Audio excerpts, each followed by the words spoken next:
To change battery mode on POCO X8 Pro, first of all, you will need to open settings on your device. Next step is to scroll down and select the battery options right here.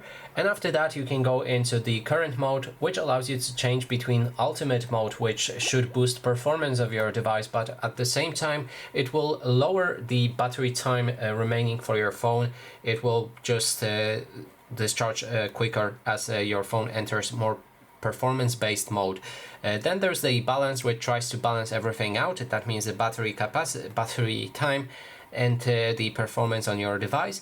Battery saver, which will be more keen to saving your battery. As you can see, it increased my battery time to 2 hours and 6 minutes.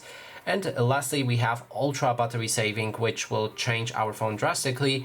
Most of the functions will be disabled, even some of the apps you won't be able to access. So as you can see right here, I have only 3 apps, and we can add apps that we want to use. So that is basically everything. Thanks so much for watching.